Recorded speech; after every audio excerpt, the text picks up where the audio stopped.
A letter for you, my lord. Thank you, Tatler. That'll be all.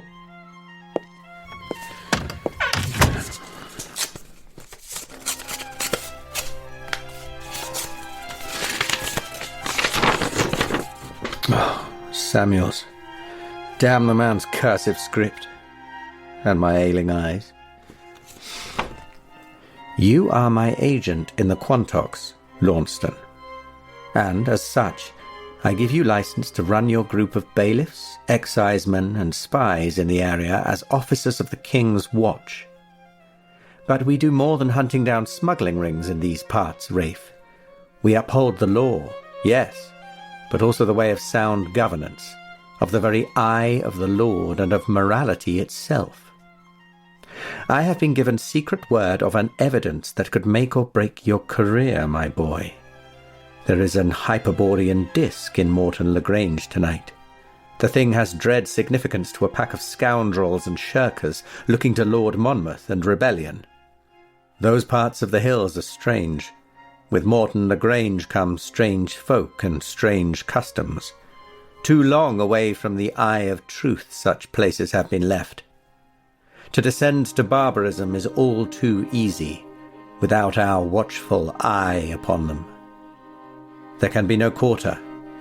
If you do not return with the disc, do not return to Taunton again. Find De Vries at the sign of the Wenlock Arms.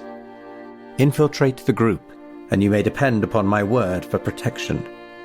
Gather such evidences as you may. Retrieve the disc of Ind. Return with victory and the artifact, or not at all. The pendant of the all-seeing eye that I have given you is a mark of your commitment to the King's own policy of fair trade and fair enforcement of that trade. Do not sully it with failure. Should you not recover the disc, I will send carriage for your wife and assure her of your pension. Yours, Lord Samuels. Elizabeth, I did not hear you rise. Your eyes are tired, my lord. Have you not slept? Some pressing business drove me from our bed. What is it irks you, Rafe? Nothing, my love. Your eye lay fixed fast upon some papers, and sure your hand was faster still, my lord, to shuffle them away upon my entering. A trifle, Lizzie. Business, that is all. A business touching on some unpaid dues, import duties, sundry customs fees and their collection. Nothing more, i'faith. But meet it is that you are up, for I must now away to Morton, and in haste. Morton Lagrange? Aye, that. A half-day's ride. A God-forsaken place. Oh, do not go. The business there will only take a day, or mayhap 2. Though I would fain take order from none but you, Elizabeth, I must obey my principal's command. Lord Samuels, benefactor to us both. No, an it please you, Rafe, hear my entreaty. Disturbed was my sleep last night, my lord, by strange and awful dreams, and now I do remember me, the place looked very like Morton Lagrange. Oh, what ill omen this! Some harm awaits you there. Take care, my love, lest I should take you for a Calvinist, to tell it as our fate is predetermined. Nay, do not mock me, Rafe. Although the dream I grant a fiction, yet the fear is real. Those nonconformists have infected you, Elizabeth. Why must you talk like this? Of free will, destiny, as if you wear a mitre on your crown and not a wig. Does it not strike the heart, the very heart, of what it means for man to have a soul? To carve our future, change our stars, be free. For being free, did I not change my stars, sweet one? And yours, when I did win your love. You did not win it, Rafe. My heart was yours from the second that our eyes did meet. I won it, Lizzie, though the odds were stacked. Once I have placed my stake, I always win. And happy is't for me that so you did. But, Rafe... Fear not. Our fate is undecided. The history of Launceston yet untold, a page for us to fill. And that, my love, is where I go, to write our fate and win.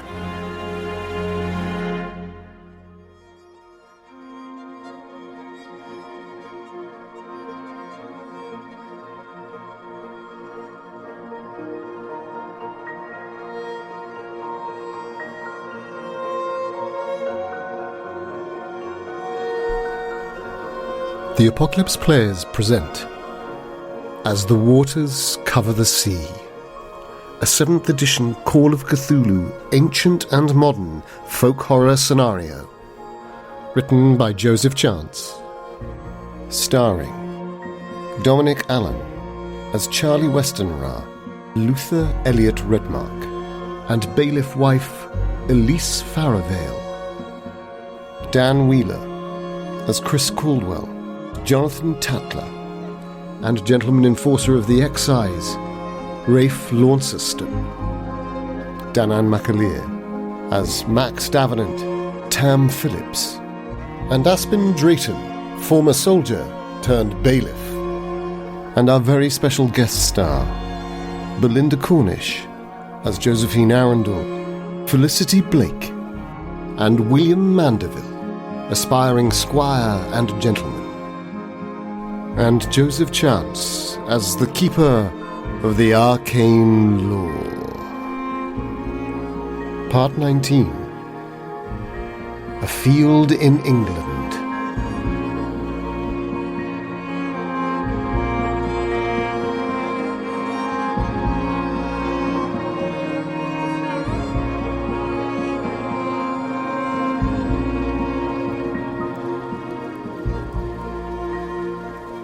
Imagine, if you will, we rejoin our fateful band of Treasury agents and ladies and gentlemen of the excise in the not exactly sleepy town of Morton Le Grange.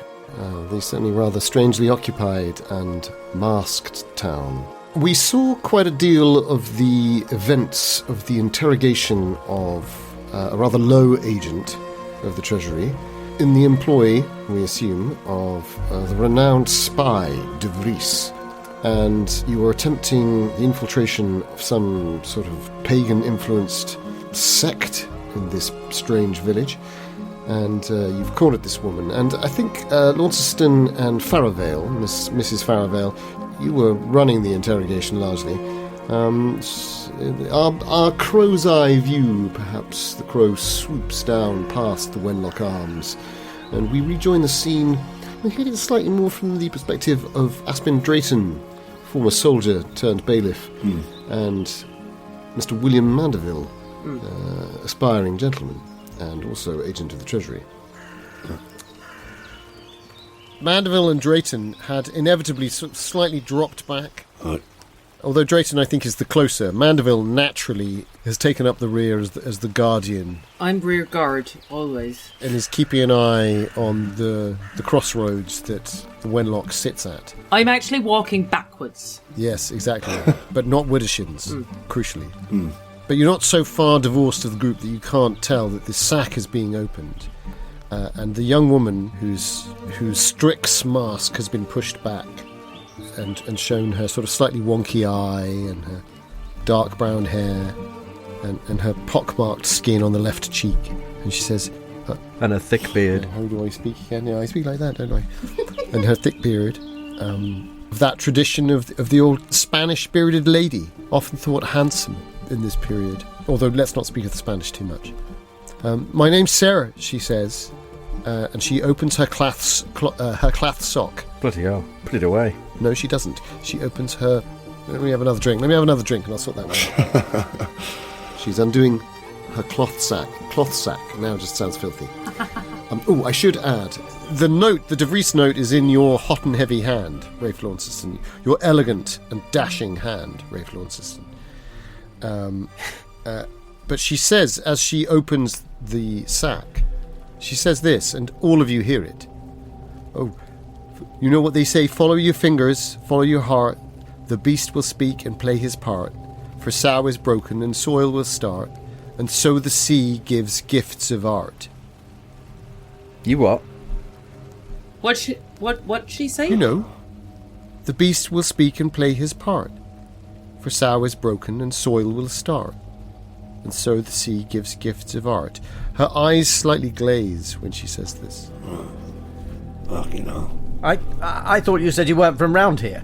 No, I'm from up the road, but I can show you the way. I think the girl hesitates and says, I can walk you there if you like.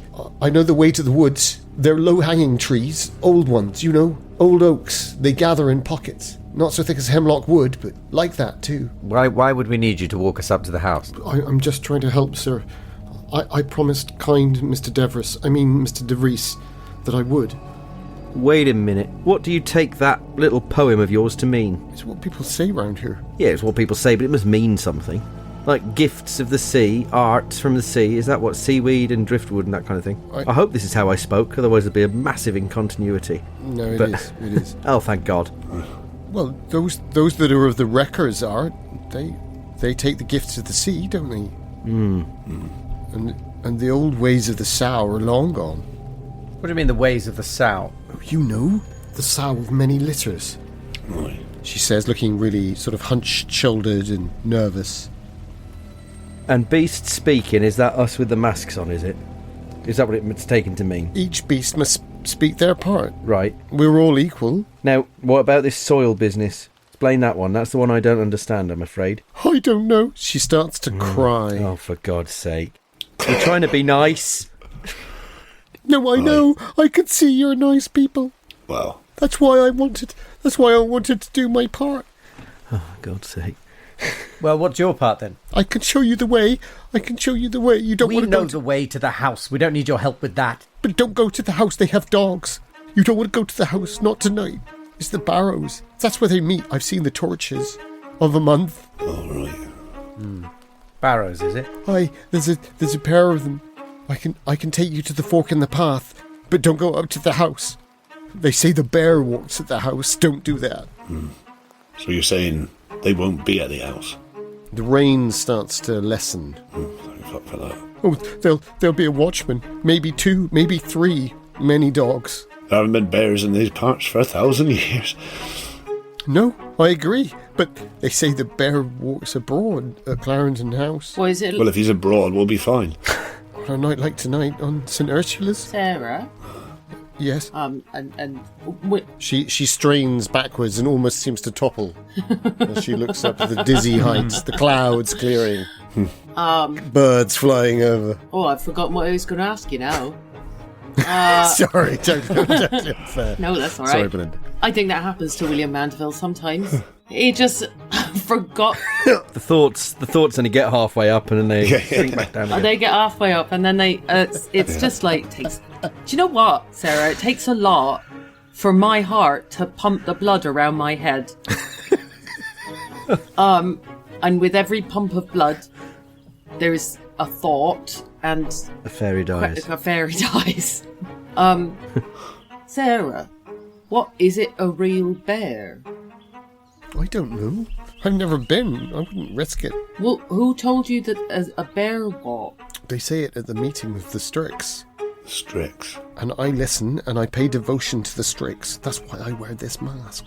Oh, wait a minute. So you're saying that these groups of animals, they all have separate meetings? Right. Aye. And then they all come together at the Barrows for what, this big AGM or whatever? On the night of... Is that how it works? What? What is an agam?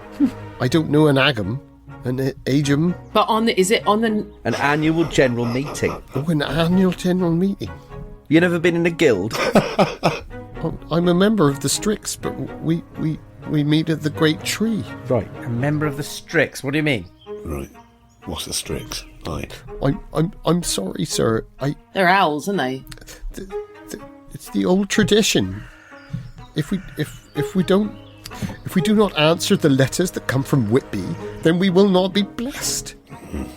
What letters come from Whitby, Sarah? I don't know. I'm only of the Strix. She's not the secretary. Exactly, she says, looking confusedly, not entirely sure whether... Well, I'm just asking the question. She might know. I don't think she's even on the committee. Listen, Sarah, I think you better go home. It's clear that you can't offer us any useful information. But I know the way. I can... Thanks for your bag of masks. All right. So furious, I love it. Thanks for your bag of masks. If you think you know the way to Clarendon House, but don't go up to the house. I've warned you. Boy. Sounds like it's just some rumour there to put people off. It's just going to be another group like your owls or their pigs and... Exactly. How do you know that the people you're warning us against aren't exactly the people we want to meet? Those with the dogs, I'm told no one wants to meet them. doesn't matter what mask you wear if you're not invited to the house itself. You told us that you knew De Vries, and it's quite clear to me that you've never met the person, so why should we believe a word that comes out of your mouth? They wore a mask. They wore a cloak and a mask. I could not tell they were tall enough to be a man or a tall lady. What mask did De Vries wear? A stag. Right. How did you know it was De Vries? What sign did he give you? She puts her hand against her palm, a fist basically against her palm, and open in the exciseman's secret code of the key in the lock. Yeah, right, so you do know what a guild is. There's no need for that sort of gesture. Fine. Somehow disappointed that I can trust you on that. Now, after all. this you can answer. I know you can. Uh-huh. You can answer this one because it's simple. And you must know the answer to this if you're meeting Strixes up in the tree or whatever. Yes, ma'am. These people who dress as animals, right, you dress up as a Strix, other people dress as hares or pigs or what have you, they have their own separate groups, yes, that you go to these meetings and it's just other owl people. As far as I know. Or presumably hare people go to hare people meetings and that's right. Fox people go to fox people meetings. Exactly. But does that mean, therefore... Don't trust the foxes. Right, okay, this is what I wanted to know. Are there factions? Are there people... So the Strixes don't like the foxes. So presumably, therefore, the hares also don't like someone else, and so on and so forth. You see where I'm going with this? I'm saying you all come together for this festival. We're outsiders. We get the impression, you see, coming in here, that you're all just dressing up for a big party. But what I'm getting at is there are factions within this larger group that distrust one another, work against one another. The Merrow don't trust the Cray. Right, this is useful. The crayfish and the crayfish don't trust the Merrow. You'd think they'd be friends, but they aren't. Right. For one is fresh water and one is salt. Of course. We have no love of the foxes. Right. But what do you think about the crayfish? But the boars always tell us that the foxes should be our friends, and we have no truck with the boar. Who do the boars not like? They have business with the bear. What kind of business? You mean like... I hope you're remembering all this. She looks positively frightened at that. I'm making notes. What? Good. I suddenly realised, like, oh fuck. Merrow don't like the Cray, the Strixes don't like the foxes. The foxes don't mind the boars, but the boars have a real problem with the bears. The hares... No. You don't like the hares. She said boars have business with the bears. Everyone likes the hares. The boars have business with the bears. Now, what do you mean by business? Do you mean like that's what I want to nasty ask. Bit of business, or they a deal? They do a deal. A deal. What do you mean by business, Sarah? Come on. The boars are strong, and they've always been strong. Business is one of those words that people use when they don't want to use a proper word. The boars are strong because they've always been... She looks around as if someone is right behind her. Because they've always been close to the sow, who is dead and gone. They were witches and cannot be spoken of. Tricky word, business. She looks like she's about to become slightly defiant towards you, Launceston, and then thinks better of it. All right. Could you give me a psychology roll? Everyone else, Launceston, you can push a psychology roll if you want to. Oh no! No, do I want to? Is it another fumble? I'm gonna beat some sense out of this girl. I'm gonna say it probably, yes. Mandeville's fumbled. Yeah, it's a 98 or a 25. Excellent. I failed. It's nice to be visited by NPCs from some of Danann scenarios, though, isn't it? So this would be a push on my psychology if I was to roll it, would it? Yeah, because you've already... In which difficult case, little... I won't. I'm Mine's base. I don't think there's any... didn't have backup. Now, hold on. I've got really good psychology here. Let me just find the right fucking dice. You stay there, girl. I'm looking for the right dice. Well, for the fumble, I'll just leave this with you, Belinda. Where Launceston saw witchcraft, perhaps surely you see love, or the potential for it. Goodness me, she moves like an ermine. There's something about her, isn't there? I'll allow you to interpret that how you will. Who is it? Remind me, who is it you said meets up at the Barrows? You said you could lead us to the Barrows. Yeah, that's where they're meeting. It's... Who? Tonight. For it's the Feast of St. Ursula. And all of the faithful will be there. Everyone. The fox, the boar, the strix, the hare, the stag. If you will eat each other so much, surely that turns into a right bloodbath. Right, listen to this. No, there are no knives at throats. We all need each other. I got a fucking 4 there on my 60 psychology. Nice. Good lord. So I fix her that while she's talking to the others, I'm my nose is almost touching her cheek. I'm looking that closely into her eyes, looking for the tells that I've been trained to detect. Yeah, which she mistakenly thinks of is, of course, friendship. Sort of surreal. Yeah, looks like friendship to me. Yeah. A sisterly, that would be the word I'm looking at. Yeah, exactly. Oh my God, terrifying, that close. Jesus. A sisterly bond is being made, and she goes, yes, no, you're right, sister. I am afeared of the greater worshippers. And that's the word that she doesn't want to reveal, and she says, but you do not trust me, I see that, and I have risked my life and all to serve the king and those who are loyal. We do not want Monmouth's folk here. They'll take our... You've risked your life for a penny. No, they'll take our men away. It strikes me you don't care whether Monmouth or James take the throne. Our boys and men. And she says boys, and you realise she has a son, Farrowvale. She has a son, and she's concerned, and she says, Monmouth will take them away and make them march under his banner of rebellion. I do not want it. Oh, I see. No one wants that. I want the Lord's way to avail here, but I must. For pennies, here, take your money back, sir. I do not want it. It is like the silver of Judas, if I do take it. Not that you are Judas, she gets all tongue-tied. How dare you? No, I don't mean... Mr. Launceston, Mr. Launceston. You were like Christ teaching on the loaves. She grips Elise's arm, as if, like, now you're friends now. Get the fuck off. I don't... Mr. Launceston. Says Charlie Westenra. Mr. Launceston, it seems to me this woman is acting on her own self-interest, which I've got no problem with. I imagine she's got family, and like what she said about Monmouth and etc, etc. Seems to me... Well, she's right about Monmouth. We've all got family, Mrs. Farrowvale. Yes, but... I don't. You know what I mean. That's what's motivating her. No, too big for the humans, but too small for the other giants. I know this story. My point is... Live in your cave eating snozzcumbers. My point is, we have entered this situation, and it ties back to what we were just discussing about the animals not trusting one another. We've walked into this situation thinking in terms of conspiracy, perhaps of a religious or occult nature. But this is the same old story. This is politics. Of course. So, Monmouth's using this, I presume, as a base to root out people who he can take for his wars. Right. So, my feeling is he's possibly behind all this. This isn't news to us, Farrowvale. We are here to infiltrate Monmouth's circle. We just need to find them. Yeah, all right. Well, that's why we're talking through it. I'm thinking through it as we go. Someone's got to fucking do it, haven't they? The keeper hasn't, so I'm glad that one of the PCs... So far, all we've done is batter this poor woman round the back of a pub. It's fair. Sarah looks very crestfallen. My point is... how quiet were you being in that, Farrowvale? Or was that just... I haven't finished yet.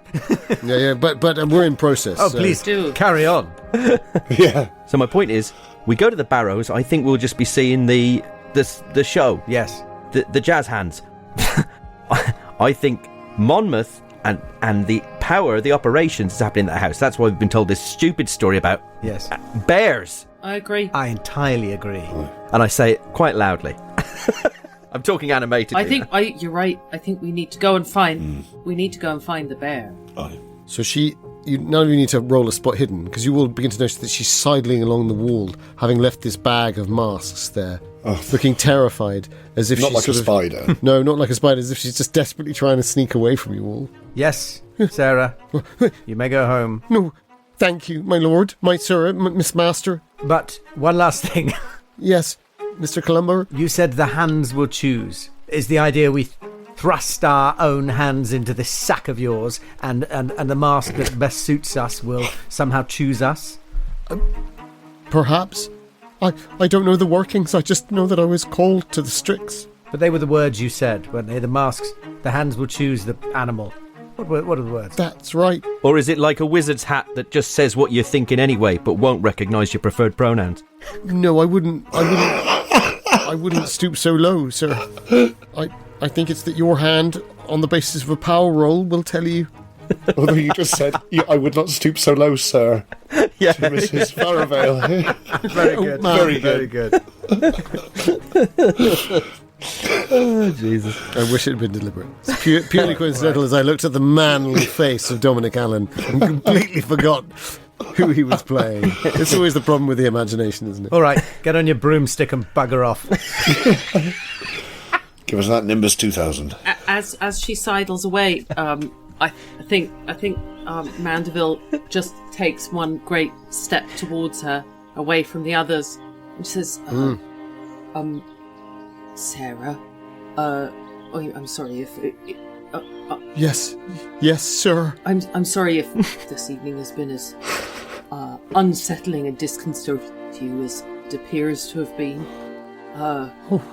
But if we all make it through this alive, perhaps I could offer some recompense by taking you for perhaps an ale and some sort of bap. She wipes tears away from her eye, and as she clears the right side of her cheek, you realise that the pock marks are actually dirt. And she wipes the other side away, and the other side is dirt. And you realise how beautiful she is. Oh, I could see your beauty clear through the dirt, Sarah. And that sunken eye that she has, which slightly lolls lazily to the right, just somehow sort of sets off her the qualities of her almost broken nose to perfection. Yeah. It's like all of the inappropriate angles seem to add up to something quite special and strange. Like an Escher painting. And she says, well, a prawn bap would be delicious, Mr. Mandeville. Love that classic chat-up line. I could see the beauty through the dirt. They call that a neg, don't they?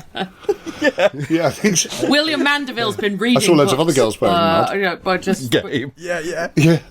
She reaches up to your little finger and grips it at the full stretch of her hand and says, oh, thank you, sir. You're most kind. Oh, I'm but the bookseller's daughter. I have no learning or not much to speak of. oh, I can teach you everything you need to know. Well, Sinister bastard. thank you, sir. She curtsies clumsily into the mud and says, Gets covered in it again. Covered in mud. she says, well, so long as you come back, yes. I've got a reason to now, Miss Sarah. Goodbye. As she limps off with one clearly shorter leg than the other. On hoof. And the rain stops, and I think between Rafe, Launceston and Mandeville, you'd ridden past just the north side of town. Was familiar, yeah. So it's heading towards North Kilve, but it's not. It's still good. You're 10 miles away from North Kilve here, but it's to the north of the town of Morton Le Grange. So is that where you're headed to? Having successfully, I think having successfully landed a date, William Mandeville's feeling quite good about himself, really, and just sort of turns back to the others with a sort of enthusiastic, re-energized drive, and says, "All right, to Clarendon House, is it then, fellas?" Not another one, Mandeville. I think it must be Aye. Clarendon House. They're Seems right. De Vries's words. This girl is afeard of Clarendon House, but I fear no dogs, however big they be. And I fear no houses, however big they be. and I fear no men. He lied. We should make for Clarendon House then. These masks in the bag. So yes, the masks. So she had undone this Hessian sack, and that's when you'd had that sort of strange moment where a sort of, I suppose it was a kind of moment out of time that each of you experienced, and obviously you haven't shared that you've all had that same experience, but I think there was something that rippled through you all in the acknowledgement that there was a threshold that you were approaching. And there is something that calls to you about this bag. Each of you has a personal call and response to it. You want to seek the mask, but Let's just review those power rolls that you did ages ago. So I have it here that we had one hard for Drayton. Hard success. And then 3 regulars. Regular for me. Regular success for A me. regular success from me as well. So all of you passed, which is good. However, there is a sort of draw for those, as you had observed, Launceston, there is a draw for the 3 of you with a regular pass. Yeah. And I think, Launceston, you feel immediately drawn to the fox mask. Farrowvale, you feel immediately drawn to the hair. Mandeville, you feel immediately drawn to the boar. But Drayton, I've always liked aardvarks, so I just straight in there. you have a sense of choice. The prawn. Yeah. Which one would you like to go for? Because there is also the crayfish, the fish, Yeah. and Yeah. The others have been picked up by my sort of fellows, so I'm left with... well, no, I mean, I think this is what they feel drawn to, but I think, Drayton, you have a choice. Oh, this is the scramble. Well, Not that we're necessarily fighting over them. Yeah. So there's a crayfish and... crayfish, fish, hare, boar, owl, Fox. fox, Bear? not bear, No. Stag. stag, thank you. Oh, stag. Yeah. I feel like at this point Drayton is like... He's not a dimwit, but he's not the most intelligent fellow either, and he's sort of just seeing this as an excuse to mask up and disguise for whatever we have to go into. So I think Perhaps he waits. I think perhaps I do wait and see what they pick. But I think maybe I'm drawn to the crayfish just because it seems so alien, seems so sort of unlike him. Could you give me a roll, and this is unfortunate, could you give me a roll on Max Davenant's power? Oh, okay, well, there we go. Oh dear, this can't be good. Oh, it can't, can it? Dear A protrusion from another time. Bad news, always bad news. Right, here we go. 60 power for Max. 29. Hard success. Yeah. I don't know if that's good or not. You sense the capacity that you may be able to reach into Aspin Drayton's mind. You suddenly become aware of what Drayton is doing, and Drayton, I think you get this weird, discombobulated sense of someone's watching you. Yeah. You're not too sure. Is someone actually watching you? And maybe you have a look around. And that is what's happening while the 3 of you pick up your masks, Yeah. which, although you passed your power rolls, Yeah. you feel drawn to them. So unless you'd like to fight the instinct. I reach into the bag and a mask speaks to me, and it is the fox. Excellent. And perhaps, Mandeville and Farrowvale, you almost inexorably feel yourself moving forwards towards the bag, leaving Drayton to have that moment of consideration, Drayton / Davenant.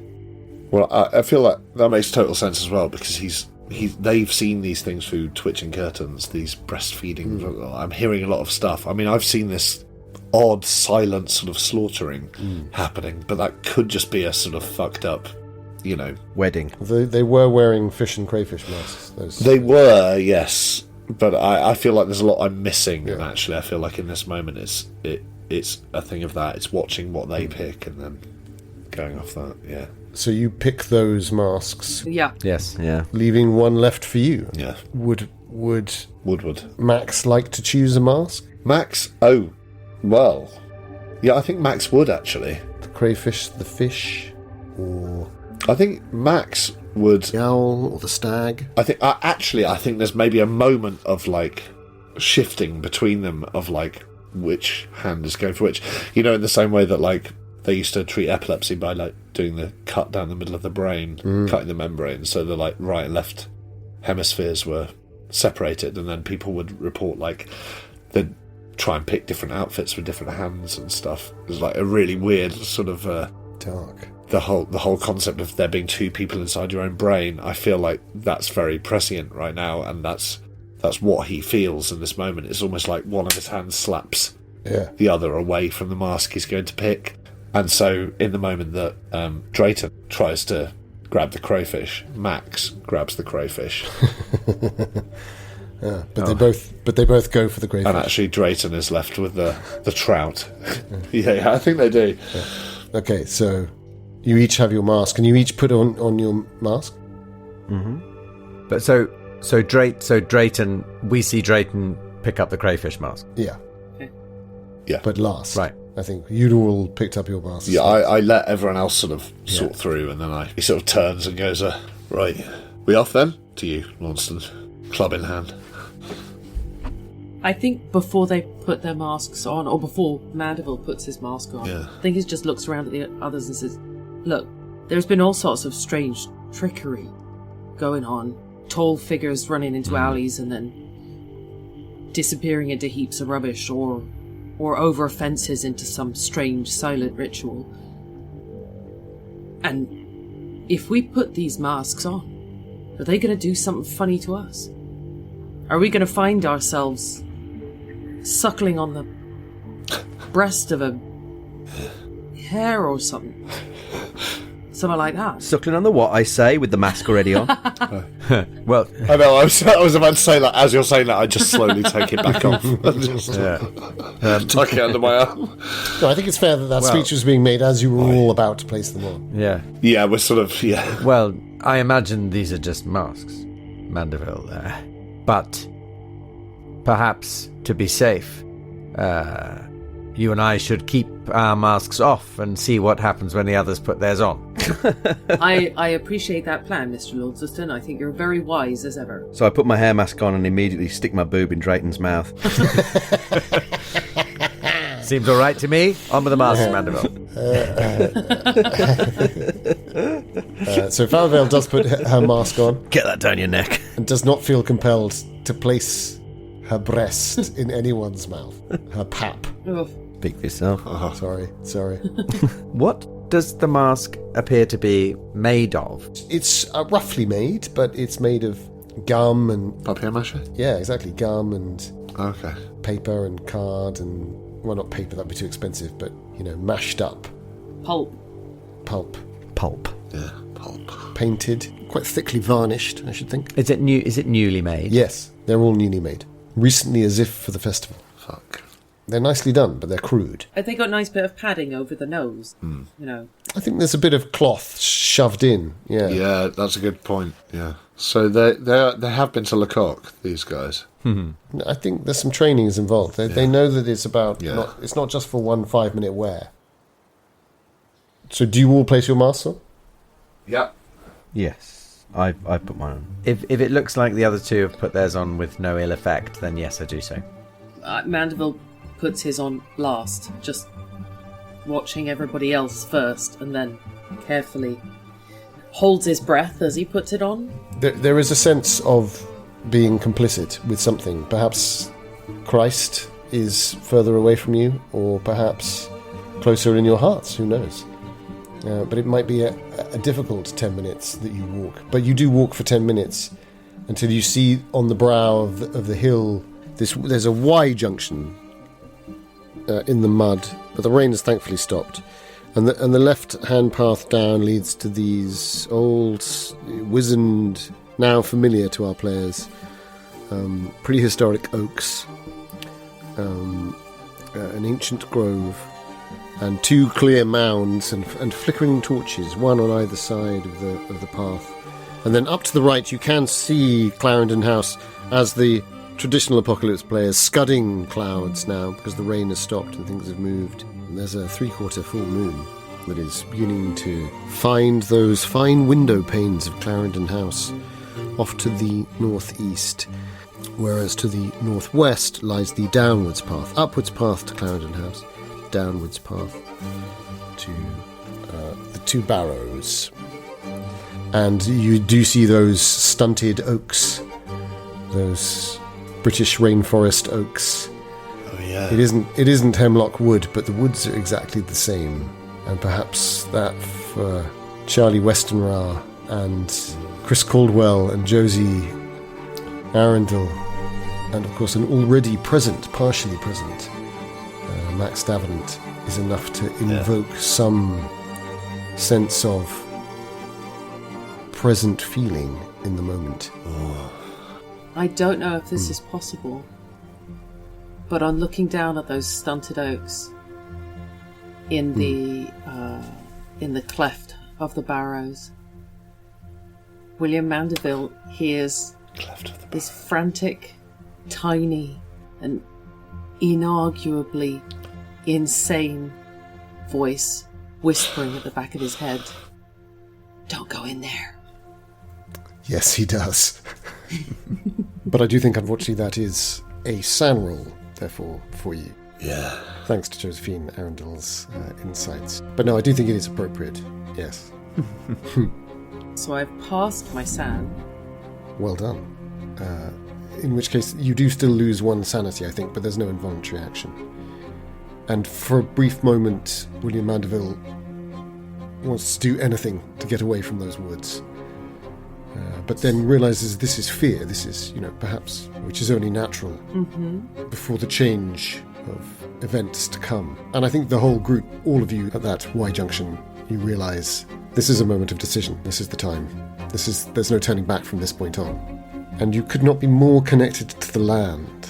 Maybe that's part of the reaching out from other voices and other senses, is that you feel that there is something of being in the Quantux here that is so very present. And yes, I think you can see snaking elegantly down there, just catching the light of the moon, that serpent, the great river that winds through it like a ribbon leading on down by the mountains.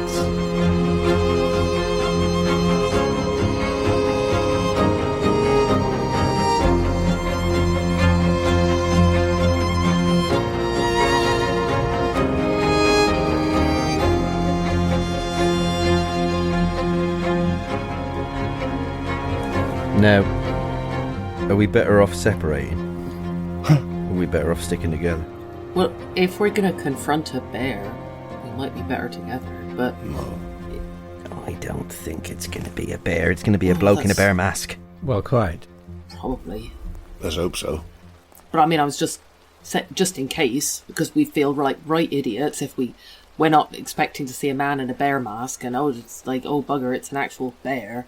Aye. And it's the dogs are men in dog masks. Right. That'd be a twist. It's a bear being protected by men in dog masks. Do you reckon? There might be dogs in bear masks. It could be. Bears in dog masks. Dogs in men masks. Oh, that would be the worst. Oh my god. Horrible. What a horrible thought. Oh, I was assuming the dogs might be real, but... One thing troubles me. All the other animals seem to be non-domesticated. Anyway, maybe I'm wrong. Play through 2 notes. Change dogs to dogs in human masks. Dogs in man masks. Yeah. One thing troubles me. Just one this time. Apart from the dogs in man masks. The faithful gather by the river Barrow, his note says. The faithful... We take it those who wear the masks in honour of St. Ursula. Aye. But the note also says we will need masks. If the faithful gather in their masks down by the barrows, why do we need masks? This has crossed my mind as well. Those in Clarendon House also wear them, or to pass unnoticed? So that we can pass notice, yeah, so we can blend in. Well, let us think. Blend in with... Let us think. With who, though? The faithful. The faithful. We think... But let's not forget, she also told us to go to the barrows, to the gathering, rather than Yes, but De Vries told us very specifically, look here, the note. I show them all the note. Look, it's very simple. This girl is to be trusted. Well, there's a question there, but never mind. Go to Clarendon House. Yeah. The faithful gather by the river Barrow. You will need masks. Yes. And then the password. We should all memorise this password. Terpsichore. Got it. What? Terpsichore. Write it on the inside of your mask.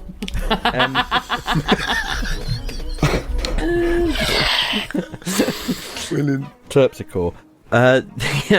Yes, so this is a very good point because we go to Clarendon House. My question is, we think we know what we're going to get there, which is the crux of the matter, the head of the beast, whatever you want to put it. That's true. Is there anything we think we might get from going to the barrows first? I mean, it wasn't really our job to infiltrate, it was De Vries's, right? So he should have done all that. No, this is our job. Our job was to meet De Vries, but to infiltrate the ring of Monmouth's supporters. Yeah, right. But what I'm saying is, that's not going to be his inner circle, is it? That's going to be everybody else. De Vries has been collecting information on all of that, hasn't he? Well, yes. You get that impression. Yes. So I don't see why we would go down there unless we think, now here's a thought, what if they are all down at the Barrows? In which case the purpose of going to Clarendon House is to case the joint and find out as much information as we can before we go to the Barrows, or do we go to the Barrows to collect the information we need to confront whatever we find at Clarendon House? See. That's my question. But I don't think if we play this right, there won't be any confronting to do. Our job is to infiltrate the group. This isn't a violent endeavour. This is turn up, say, we hear you're from Monmouth. Bollocks. Look at my Monmouth curl. Look here. Look at all my orange clothes. You can trust me. We hate Catholics. Let us in. Tell us what the plan is. You know, obviously so, a little in more that subtle case, than that. I have some other ideas. But Mandeville has written that down word for word in his notebook. Just Hate Catholics. Right, well, this is useful. So this is a good point, right? We go to the house. Let's say, here's a scenario, right? We go to the house. Here's a new scenario. And we say, we're here because, look, we're in these It's masks. 1574. Right, how's this for a scenario? Wait, I'll send you some more counter sheets. Let me just get them for you. We go down to the house, right? And we say, look, we're in these masks. Let us in. The password's Terpsichore. But then they say, ew, what are you doing here? You're nobody in particular. You should be down at the Barrows prancing round like tits. What do we say then? What's our reason for going to the house instead of the Barrows when we're challenged on it? Which I think we will be. Needed to use the privy, yes. The toilet. It's not bad, Mandeville. I say it in the most condescending way possible. Very good effort. But I think boars shit in the woods. I don't know why I've made him stupid. He's actually not stupid. While you're standing here having this conversation, 7 dogs in man masks. Aspin, Drayton, and Mandeville. Explode. And William Mandeville. Could you give me a spot hidden? Explode. Farrowvale and Launceston, you're very deeply involved in the nuances of this discussion, tactical discussion, as I believe is, standard for this highly trained quartet of Treasury agents. We could ask them if they want to change their religion. Led by Rafe Launceston. So you get a penalty die for your spot hidden, I'm afraid. Fair enough. Farrowvale and Very. Mandeville and Drayton, you get a standard spot hidden. What is my spot? I got 91 on a 40. I might push it. I failed, but I'm going to spend 2 luck to make it pass. Nice. No Any other, chance. well, maybe hold that luck before. Let's see what the other two report, but perhaps. I have failed. Big old fail. Perfect. Okay, so Mandeville, you see a man step into the light of one of these. Well, you see a figure step into the light of one of these torch. Oh, I don't like that at all. These flaming torches. I think they must be veiled torches because they must have hats on, not to have gone out in the rain. And for a nerve-wracking moment, it's like a 6-foot-tall hare, and then you realise, oh no, he's wearing a hair mask. Here. Fellas, look over there. He carries a sort of short halberd, spike-ended, 5-foot pole with an axe on. Pole arms, yeah. A pole arm. And he steps forward. He's wearing commoner's clothes, maybe with some patchwork armour on the chest for a chest plate. And he sort of steps forward and looks around. Yeah, and as you say that, the others, of course, see him. Assuming you gesture that way. Yeah. You get the distinct impression, Mandeville, that he has not seen you. Well, should we mask up? Anywhere but at you, even though you are stood at the one place a sentry should be looking. Mask up. Like a spear carrier in an RSC play. Yes, yeah. It's clearly just thinking about Patchwork armour. what can I do at the Dirty just- Duck tonight? Doing this. Thinking about, Who'll be there? if he's got half a Mars bar in his dressing room still. What? Who? Doing ostentatious looking acting. Yes. And is Lisa in Romeo and Juliet really interested in me? I don't know. Am I really interested in her? Oh my god, when's my cue? Is he about to do that sort of double backward skip before he leaves the... Yeah, so he just does a double backward skip for the sake of it. Yeah. Mr. Price is never going to take a night off. I'm always going to be doing this fucking spear carrier role. Yeah, exactly. I think when Drayton says, did you say mask up? Yes. Yeah, I said, shall we mask up? Yeah. Yes. Yeah, let's put them on. Stick it on. And approach, do you think, or hide? Whap. Whap. Give us a power roll. Power roll? Oh dear. Yeah. Oh dear, I don't want the sound of Oh, this. fuck, of course.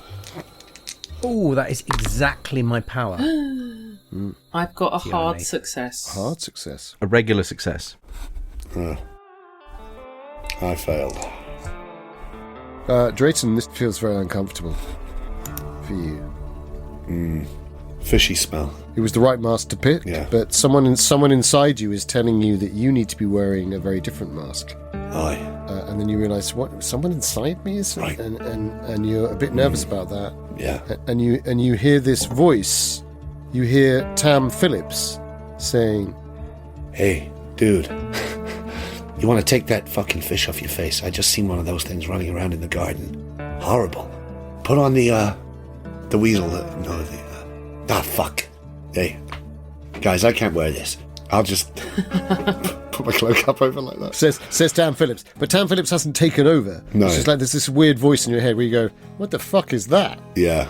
Could you give me a I think I sanity? do have to take it off. Could you give me a sanity? Yes. roll? Oh yeah, maybe I don't get to take it off. There we go. Well, that's a 38. I'm hoping I've still got more than that. Yeah, I do. I've only lost one. It's just nerves, right? It's just nerves. Yeah. And I think you master yourself in that moment. You don't lose any sanity. I keep it on. Yeah. Come on, Aspin. Keep it together. Mandeville, you Yeah. had a hard success. You have this image of a mink in your mind's eye. Now, Bullwater Mink is not 1,000 miles, but there's something. It's not that this is wrong, but there might be more power for Mandeville somewhere, and then it just fades away. But for that, you do gain 3 more Cthulhu mythos. Wow. Nice. Launceston, Farrowvale, masks are on, and you have this strange tingling sensation that runs over you, and you each gain 1 Cthulhu mythos. Oh, well. There's a few questions, I think maybe for Farrowvale, the river beyond ripples slightly, and you see eels surface for a moment, and then they drift down into the depths. And for Launceston, I think you think of your wife, and you think, what would she say if she knew that her good Christian husband was sporting a mask of an old religion, an old world? What would she think of you in this moment? But it galvanizes you, because that is what you're fighting for, right? I'll just whisper, forgive me, Elizabeth. Could the other 3 of you give me listening rolls, but it will have to be an extreme success. Oh, hello. Listen. Oh, it's a hard success. I could spend 10 luck. Let's do it. I'm going to spend the luck to make it extreme. No, that's too rich for my blood. You just catch it. Forgive me, Elizabeth, and you know that's his wife's name. You've picked it up over time. I mean, you have this sense of a different alliance, a different world that is not this that you've chosen tonight for this one moment. But there's this old thing that is older than time and space that changes all things that you know about. It is to be deeply respected, and you realise that he deeply respects something about Elizabeth and his love for her, or certainly the prestige that she brings. Was there a rumour that maybe he's married slightly above his station, or? And I think in perceiving this so clearly, you actually gain an additional +1 Cthulhu mythos. Nice. And those tensions are there, but this sentry sort of turns, and you do get this distinct sense of a sentry, and he walks back into the gloom, and you hear this from up on the hill, which is not a gorilla. I just did a gorilla. I'm not gorillas as well. Yeah. You know? There's and you see 17 multipoos charging down the side. With boys' faces. A husk of multipoos with boys' faces. Husk of multipoos. And then they stop and they all start to do a dance now. Fuck. Yeah, babe, I'm a pack of multipoos. If that actually happens, I lose all my sanity in one go. I mean, I hope not. No, but you do hear the howl of a dog from Aunt Hill. Right. From Aunt. What will you do? Launceston, what do you reckon? Where to? Up, down? Shake it all about? To Clarendon House. Aye. Up. I'm going to give you an idea roll. I think I'm just going to make it Farrowvale and Launceston. Could you give me an idea roll? Sure. Feels like you're giving us every opportunity possible not to go to the house. Do really appreciate that. But we really want to go. 39. Regular success. Unless a hard would be better. That's a fail. I think it's a double bluff. Fail on my idea roll. Yep, that's fine. There's a written encounter, guys. That's fine. I succeeded, a regular. Do you want Launceston to succeed in this mission, Farrowvale? Ooh. That's a good question, isn't it? Let me remind myself what I know. And what I feel and who I am. So you check the character sheet and realise, oh no, Launceston killed my family. Right, I would probably... Okay, yeah. Magnum Tenebrosum, when you say 3 episodes from the end, can you tell I've just recently reread my character sheet for the first time in 7 sessions? Yeah. It's very funny. It's very funny. At least I have the excuse of only getting this character in like the last session. I mean, very much so. You guys have every excuse to be floundering around like you've only just been asked to do a reading with Mark Rylance with 1 day's notice. I do want him to succeed. Yeah. It does occur to you that how else would you find 2 barrows if you weren't sent to Clarendon House? I mean, there are barrows all over this part of the country, and this is the only address that brings you here. I see. To your point. You couldn't say 2 barrows right by the river. Well, you could, but you'd have to use the old ways. You'd have to use the old desire lines of the maps from the Stye to the Fen to the Bend to the Crack. And yeah, so I think as we're about to set off, I say, wait a minute. It occurs to me, what if they just put Clarendon House as a marker? Because they knew otherwise we wouldn't find the barrows. What if the barrows are where we're meant to be? I just think it's an ambiguity in her mind. And I voice it. I definitely voice it. Yeah. Well then, I see. Do we split up? Go to Clarendon House. The faithful gather by the river barrows. But it says go to Clarendon House. Not go towards Clarendon House and then to the barrows where the faithful gather. It says go to Clarendon House. The faithful gather by the river barrows. It could also say, go near to Clarendon House, you will find the barrows where the faithful gather. You're right. I tell you what. And also said to trust that girl, and she said to go to the barrows, not the house. That's also right. Bollocks. This is the trouble with these sorts of people. They should just tell you what they fucking mean. They should, huh? What do you reckon, Mandeville? I was going to say, if you'd like, I don't mind, I'll go up to the house. I've got a good excuse. No, you haven't. Privy ain't going to cut it. Well, all right. And plus those dogs. Maybe we should split. Maybe Mandeville and I should go up to the house, and you two should go to the barrows. Perhaps a signal, some sort of an owl call. I was just thinking an owl call. We could be the to-wit, and you could be the to-woo. We'll do the to-woo. Well, I think you might be very good at that, Mandeville. Aye. That'll be a stretch for you, won't it? How loud do you reckon you can make that travel?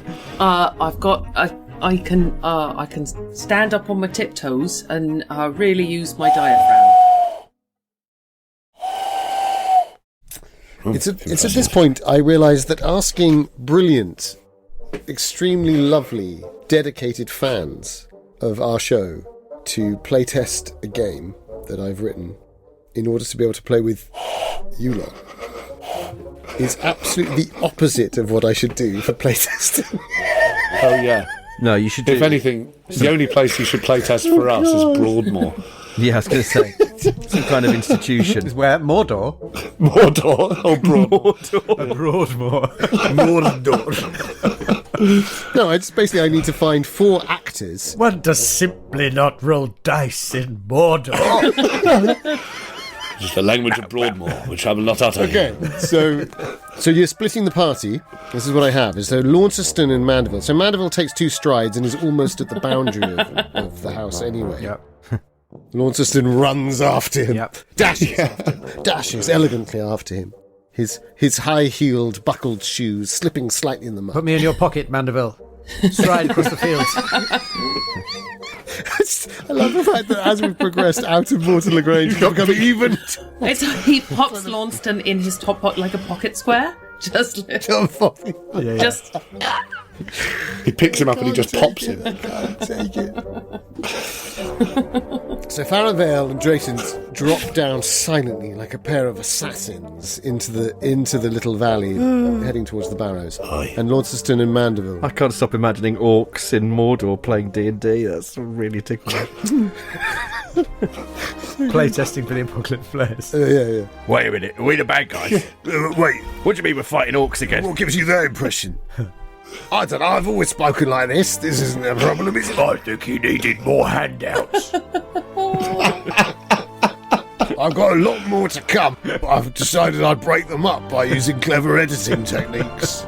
I'm getting sick of just killing orcs like we're just mad psychopaths. We've got a burgeoning culture. We've got restaurants. Yes, well, I've heard that an Amazon TV show is going to try and deal with that, and it's not going to help. Too little, too late, if you ask me. It's gestural, isn't it? Not like it's real. I'd have reached out an olive branch of friendship, or fuck off. That's what I say. Didn't cast any. They didn't even cast any real orcs. I know. They made their All bed. prosthetics. They made their bed with my big fat orc wedding. They did. Oh, fucking hell. I literally can't cut that. Okay, so I preferred elf chicks. Go on. Oh, fucking hell.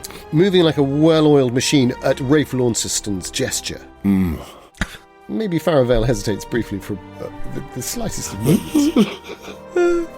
The irony is meat isn't back on the menu because we're all vegans, but you never asked us that, did you? And with the strangely cockney cries of orcs in the distance, Cockanoy, you split the party at just the right time. Thank you. Yeah. So generous. Where a tree falls down. So, Good lord. so Launceston and Mandeville. Honestly, if this is going to be an absolute disaster, Yeah. we can retcon that. Oh, sorry, Dan, you've frozen. I've lost you. So we'll just press on. So Mandeville and when Dan comes back, we'll fill him in. The two of you are walking up the hill. Could you both give me a spot hidden? Oh, you're back, Dan. Great. Hi, man. Great. That's a fail on my spot. That is... Those dice will come round. Hysterical. that is... Hang on. How good of a success I is can't that? see because I'm in the pocket. Yeah, exactly. You sort of slide. As he's walking, you're sliding down. Yeah. The pocket. You are walking side by side. Yes, of course. For once. That is that's a hard success. Oh, fucking hell. You see the classic. So Launceston would know this as well, but Mandeville, for you, this is all part of the trade. Is a hooded lantern is shone and then cleverly covered as it turns around the building. But in the way in which you control the lantern's beam, you see two large hounds ahead of it, also turning the corner. Here. So there is a watchman to the left of this large building that is approaching in the modern fashion. This restoration I era don't mansion. speak, but with the incredibly slick, practiced manner in which we now communicate with signs in moments like this, I indicate to Launceston to step into the shadows. There's quite a few silver birches up on this approach to the drive. You're not actually out the drive, you're just on the road up to the drive. We're going to indicate a step behind these birches, and I just turn and say quietly, "Watchman." Was it a hard success, Mandeville? Yes. So I think as you say it, you see the one to the right as well. Ooh. Coming around the other corner. So it's like they're going to cross at the front. Okay. That's what you realise is like two watchmen, both with dogs, and this one you see has at least 2 dogs. 2. You suspect 3 dogs. There is another one. But you're in the lee of these beeches, Sorry, birches. Silver birches. The beech trees are on the hill itself. What time of year is it again? Is it October, did you say? No. Yes, October the 21st, right? Yeah, it was. Okay. So not much cover. leaf on the tree, but probably quite a lot of leaves on the ground. Yes, a fair few leaves on the ground, and actually there's still enough on the trees, and it's still... Okay. A rogue's nightmare. I would like to follow Mandeville's instructions and sort of step into the shadow of the trees, but maybe sort of crouch down and into the leaf mulch. And I think as you do, Launceston, you're crouching down, and maybe you put a shoulder against one of the silver birches, and this is exactly. There's a thrill to this for you still. Is that you know that on the one hand you could have a conversation with Lord Clarendon, and he would respect you as a gentleman, and then on the other hand you're here with Mandeville, a man of action, who is very much a right-hand man for you. Like, he can really get stuff done, and he's loyal to you, and you feel supported. And in that moment you think, yes, in the little summer of St. Luke's, the leaves were already falling far faster, weren't they? And did you feel as confident then, in the future? But your eye was still good. And what a great photograph this would be, of Clarendon House in the moonlight as it hits. Oh, very confusing. And then you think, what? What am I thinking? Oh, Keeper. Yes. Oh, Keeper. When I saw the watchmen, were they wearing masks? Or are they just hooded? Or They are both wearing masks. You are correct. what masks are they, can I tell? At this distance with a hard, yes. They're wearing bear masks. Oh. They're wearing bear masks. I think my inclination is to just wait for them, watch them pass each other. Is there any communication between them, or are they just passing, like, to the... There's a nod. Launceston, are you happy to wait too? I mean, I suspect Mandeville has made it clear that that's what William Mandeville thinks. That It feels like Mandeville's eyes have been proven to be better than mine. you can now see them. You can now see them, Yeah. obviously, now that this... Yeah. But I think, I've recruited this team, I assume, The best. for their very particular set of skills, Exactly. and Mandeville's skills are these. So I'm waiting.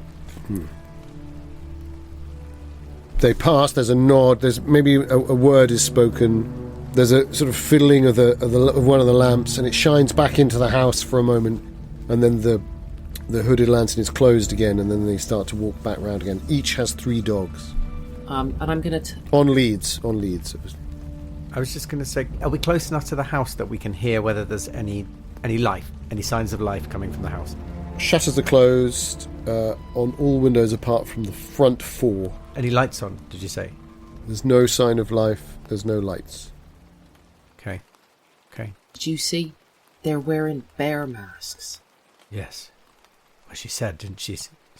The girl, Sarah. Bears at the house. She said a bear at the house. But I suppose maybe she counted wrong. Looks very quiet. It does. What the hell are they guarding then? Well, Good question. exactly. And on that ominous note, I think we cut down to the lower track. Now, there's woodland either side, and then the mounds themselves ahead on the right and left. But there are these 2 torches either side of the track. They do that weird thing that, of course, the torches at the where they are, there's great illumination, and then past them is complete pitch black because of the light at the front. Yeah. And although the moon is casting occasional glimpses of trees and mound beyond, it's shifting because of those scudding clouds. So you can't quite tell. You know that the path goes into the woods, essentially.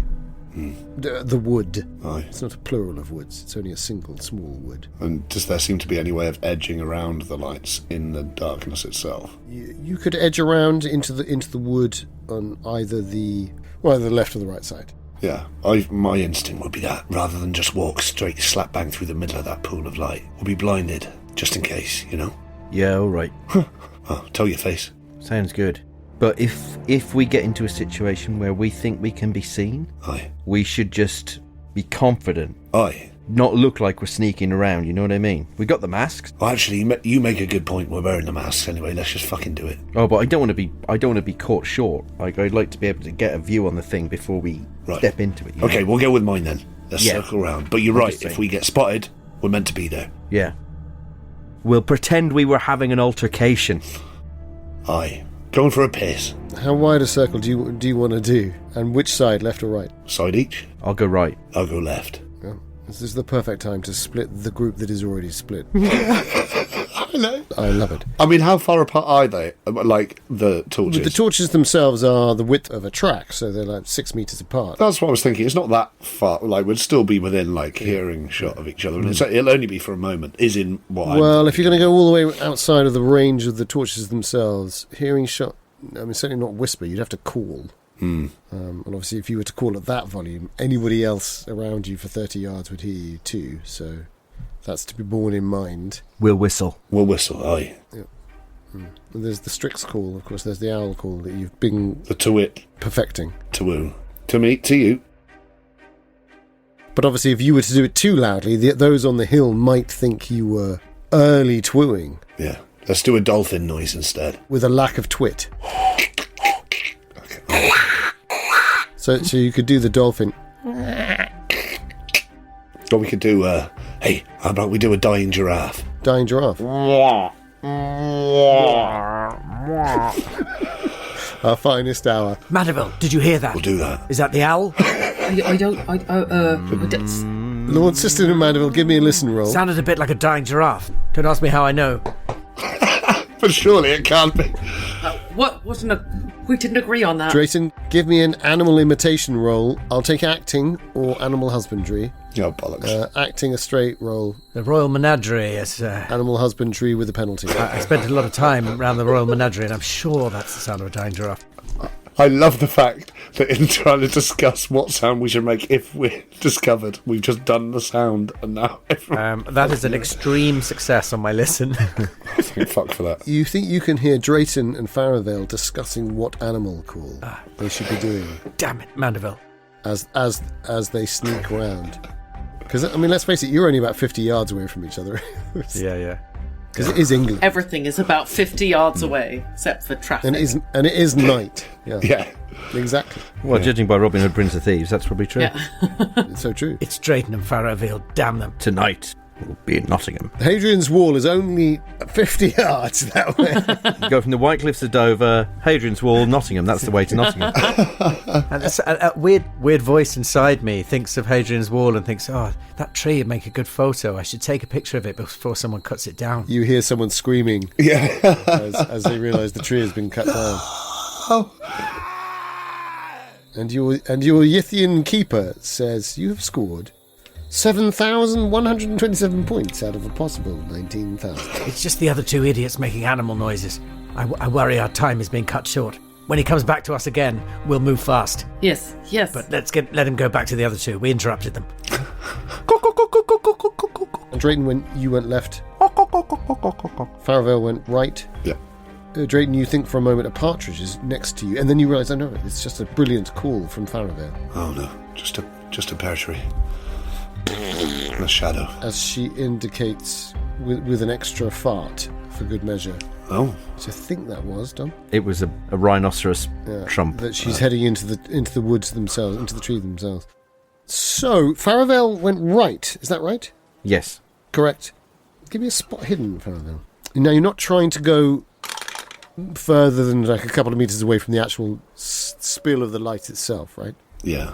You're not trying to circumnavigate all the way around the mound or anything like that. No. I failed. I've got an 88 on a 50. So it's 1 in 2. I'm tempted to push this. I don't know how I'd push it because it's sort of passive, isn't it? No, I'd encourage you to do that. You're stalking, aren't you? You're not. Yeah, I think in a moment of sort of feeling like I'm being watched, I keep walking, but I kind of turn around a few times as I walk, risking obviously stumbling into something or getting dizzy. Absolutely, you're stepping on something very obviously that will break under your weight. Like a carapat. Yeah. Just pirouetting. Like an old oaken branch. Hey, I've done it. That's 36 on a 50. Nice. Nice push, well played. You see, in the undergrowth, something interesting. What is that? No. That's interesting. I'll have a look. You see a flash of white that is too bright, too clean, unless it were to be spring flowers. And it's partly the moon helps you here at this point, because it's out of the range of the light itself. It's ahead, off to the right, down a little tiny animal track. You see what you're pretty sure with your trained eye, Elise Farrowvale, is the cuff of a gentleman's lace lying in the ivy, almost 3/4 hidden. But a bit of it is the sleeve of a man supine in the dirt. Hello, hello. Let's have a look. And I creep closer, thinking to myself, this bloke's either dead or asleep. And if he's asleep, probably drunk. And if he's dead, I'm going to nick his clothes. And if he's drunk, I'm going to kill him and nick his clothes. I love Mrs. Farrowvale. I draw my throwing dagger. Nice. Shuriken. Just in case. No sudden movements. I stay low. I move slowly. Meanwhile, Drayton, you make your way round unimpeded. You can sense that just off to your left, I mean, at some distance, is the growth of this mound, somewhat weirdly out of the wood itself. But then you can see ahead another flaming torch, this one less hooded, more sort of blazing. Blaze. And that's where our man with his halberd and his hair mask is leaning, looking. Right. And you realise that Farrowvale has not equalled your pace. Will you check your approach, or will you continue? Well, I'm still in the darkness at the moment. Oh, very much so, yeah. You're very much out of the light. This figure is... So unless I get into his pool of light, I'm not going to... Yeah. He's not going to see me. No, you're well out of that, but you're conscious that you can't see Farrowvale off to the right, but then she's probably out of the pool of light too, so either side of a track in amongst the wood, what can be seen? Aye. Well, I'll rejoin the centre of the track, hoping that she'll join me. Just take a few more paces in the direction we were going. Which would, of course, make it look like that you had just walked up the track anyway. But I'm assuming the hair sentry won't be able to see me on the track, because they're separate pools of light. There's a chance that he might if you were on the track. Okay. He's now in one single pool. All right. Well, in which case, I will assume that I've no reason to think... I think we're just being stealthy. Yeah. And we've already got the call and everything, so I'm going to carry on. Not too fast, but towards this sentry. Give us a stealth roll. Seems fair. There you go. So it's a very interesting roll by me. Could be better. I mean, he's a very good fighter, but I guess that makes you a bit stocky and heavy, doesn't it? Oh, 46 on a 30. Would you like to push it, or would you face the consequences of your... Reckless actions. the broken twig that you're about to step on? Well... You see it almost before... It's almost too late. And you see... Oh, that's dry wood. Aye. And here, of course, the rain is so dense to the little trees above you and their winding, reaching branches. It's dry wood. And then you just avoid stepping on the twig and think, phew, and then your phone goes off.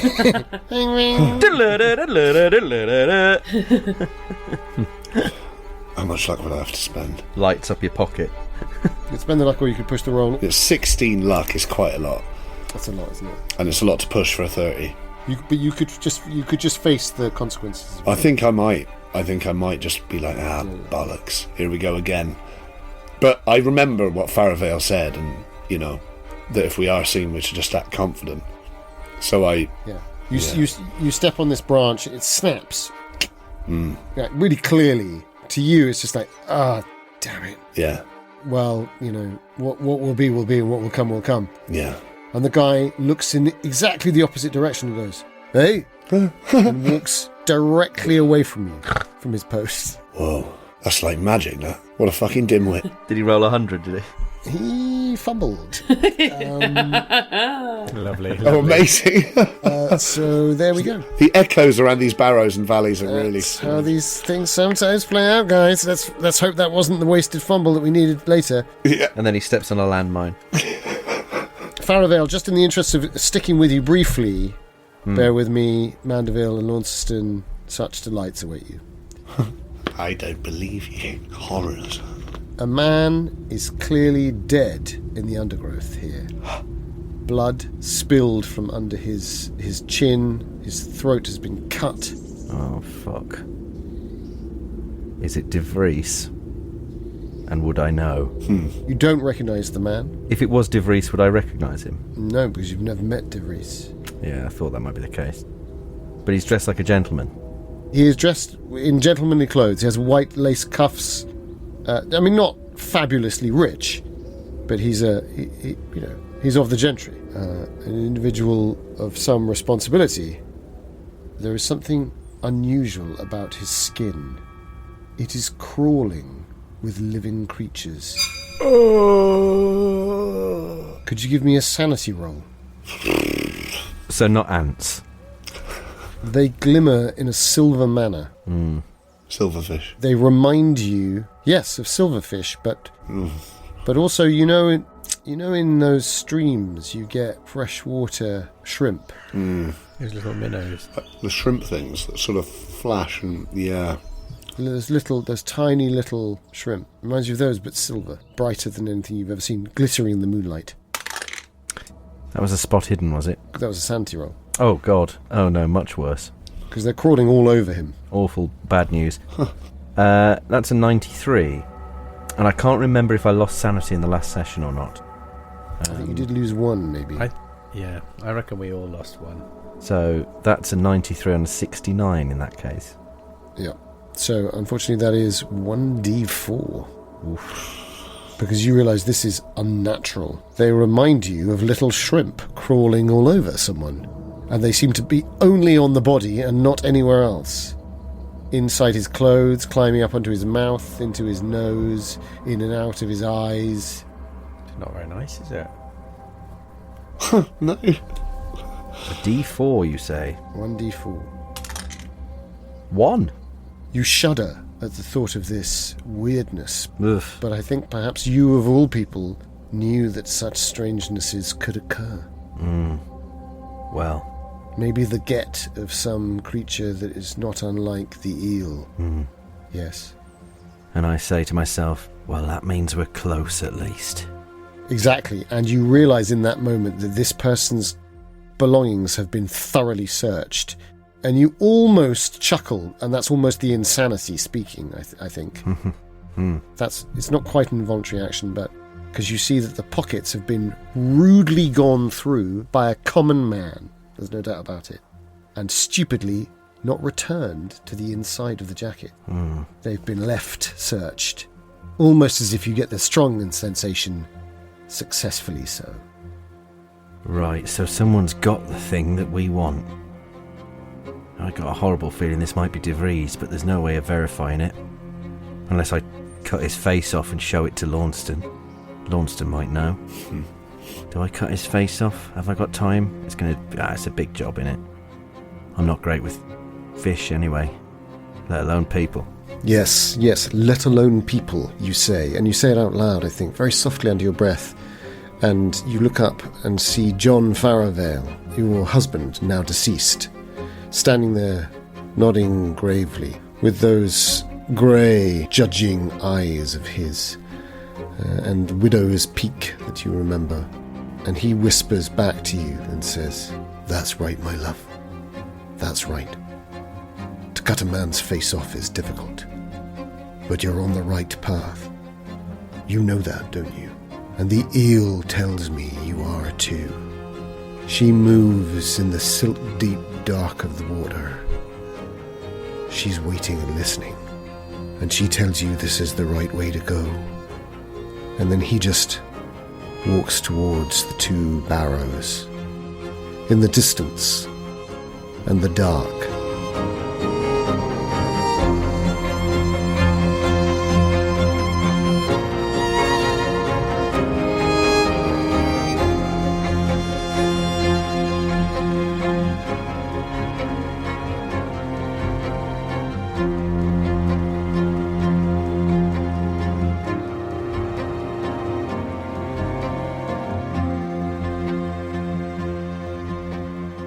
I thought a cloth sock was perhaps some sort of Euphemism. no. That too. It's not what the fuck is the name of that game where you say cloth sock. Of course, a cloth sock is a method of stopping a wound used in the Wessex marshes. I'd buy that. A cloth sock. yeah, and then we all have a turn, don't we? Try and work it in. We'll try and work it in. Any offers? What their cloth sock is? Cloth sock is a very small bagpipe. It's like a set of bagpipes, but they're very small and high pitched. No, the cloth sock is the matted. No, it's the matted wool you get on a on a sheep in winter. It's the wool you can't use. Nice. So you cut it off and you go, there's the cloth sock. That can go. Nice. That's really good. Of course, so good. It's not that where I'm from. It's a homemade condom. But it was made. It's traditionally made from the cloth sock of a winter sheep. From the cloth sock, and also occasionally after use is then used as a bagpipe. Yes. Yeah. No, I always thought a cloth sock was what we would say. A cloth sock was a type of argument named after William Clothsock, who famously, would always switch in the middle of debates onto a completely random subject to confuse his opponent. It's a cloth sock. Yeah. Oh, he's giving it. Not to be confused with much later on in the 19th century cloth sock, which is like, what's that thing where Hoover is the brand name but used to mean right, where the cloth sock typewriters, Yeah. people just call them cloth socks. Typewriter. A cloth sock. Oh, I wrote it on the cloth sock. Does sound like that. Oh my god. But funnily all I enough, can hear is that clacking cloth sock in the next room. When we do the journalist game, if there isn't a cloth sock reference, I'll be very disappointed. It's because of the noise they make. Yeah. Cloth sock, cloth sock, cloth sock. Ching!